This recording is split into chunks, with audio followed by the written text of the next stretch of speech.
With the release of the brand new Space Marine 2 overview trailer, we've gotten an even greater look at the game's customization for co-op operations and the PvP mode. This game is really shaping up to be an absolute game changer in my opinion, so let's jump in and break down all this new information. One of the first things we get to see in the trailer is just how great this customization actually looks. In the background you can see the Assault class decked out in ultramarine colours. Everything here looks fantastic, from the wings on the jump pack, to the chest scarf, to the ornate golden eagles that are scattered all over the armour. For me, it's showing how much we can do with our characters to make them unique and stand out on the battlefield. One of the new pieces of information we got from this trailer is the Armoring Hall tab.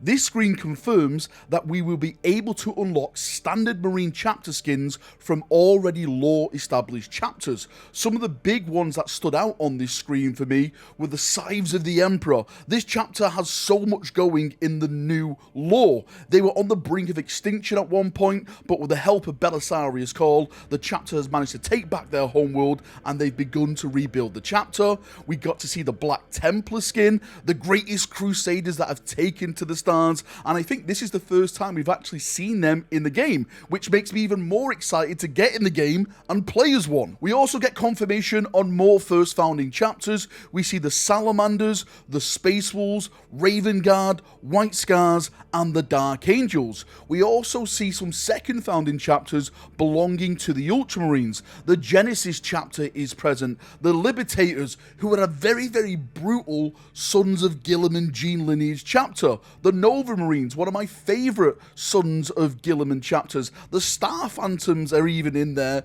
as well. It's looking like the developers are really adding a huge amount of chapters to this game to really give us players the ultimate amount of options to pick from. This is something I've always wanted to see built on from the previous game. More and more content gives us more and more fun on the battlefield. I am hoping that we get to see even more lore established chapter skins when the game does launch on September the 9th. Now, something else I noticed a part of these chapter skins is to the right side of the menu there's an ultramarine symbol.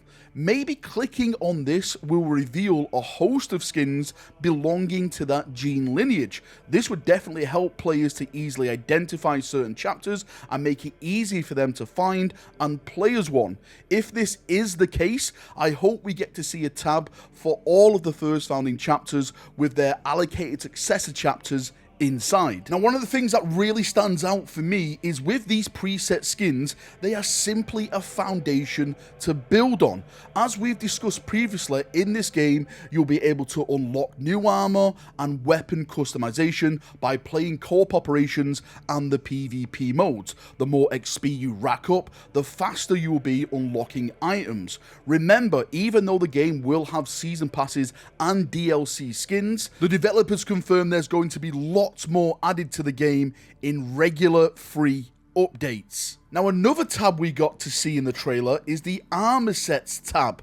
I think this will just be like the Astarte Chapter sets, where the developers would have made some standard sets that the player can quickly choose from and then edit later on to make them more befitting of the Marine they want to show off in their co-op operation games or their PvP game. One thing to also note on this page, they do have presets for traitor skins. So technically, as I see it right now, you can play as a Loyalist Iron Warrior, Black Legionnaire, Death Guard, Thousand Son, or Night Lord. Now, I'm not sure if this was a mistake or not by the developers. I'm not sure if the game will launch like this, but if it does stay in, it is going to be a very, very interesting experience when you're saved by a traitor. Next up is the Heraldry Editor, and I think this is where the game is truly going to get players excited.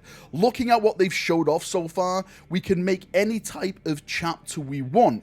This is perfect for people like me who want to bring in their own fan-made creations to the game. Finally, the Reclaimers of Dawn will launch their crusade into the stars, and we can find our lost Gene Father. Every single option is available to customize: your helm, Power Pack, Greaves, it seems you'll be given 3 different colour options. The first colour seems to be the main colour. In this case, in the background, it's the green hue all over the Marine. The third colour seems to be the icons located on the armour. And again, this person has chosen gold, but it confirms that you can change them to whatever you want. The second colour seems to be a trim marking. You can see that the pauldron has the jump assault marker on it for the emblem, and they've chosen to mark their character with a black trim, indicating the 5th company. And when it comes to the icons, again, we can see some pre-established lore chapters are part of this. The Imperial Fist, Black Templars, Space Sharks, aka the Cat Caradons, Raven Guard, even some heretical ones are there as well. The Alpha Legion, Black Legionnaire and stuff like that. I'm sure this is just a taste what they will have upon release. One question I do have is, will this game allow players to add their own custom emblems? I would love this to be an option, but we all know with stuff like this it can be easily abused and cause problems for gaming lobbies, so I understand if this is not an option that the developers want to put in their game. Seeing these details so far gives me so much confidence in the longevity of this game. It seems like the developers so far have ticked every single box that I wanted to see in Space Marine 2. This will allow players to have a unique Marine in the game. You can make something that will be different from every single player that you will meet in co-op operations or the PvP games. Maybe your luck will inspire other players to represent your custom made chapter, and who knows, you can probably even get a reputation online for being one of the best players, merely down to the way you look and the stuff that you've earned in game. This is truly getting me excited. I cannot wait to see what we have going forward for Space Marine 2. There is less than 3 months now, if I'm not mistaken, before this game launches. There's so much more information yet to come. There's so much more videos, details about everything, and I'm sure they're holding back some big things just before the launch of the game. Thank you for coming, thank you for watching. If I've missed anything and you spotted anything, then please let me know down in the comment section. I would love to have a nice little talk down there about your excitement and my excitement with the upcoming release of Space Marine 2. See ya, have a great day, and bye-bye.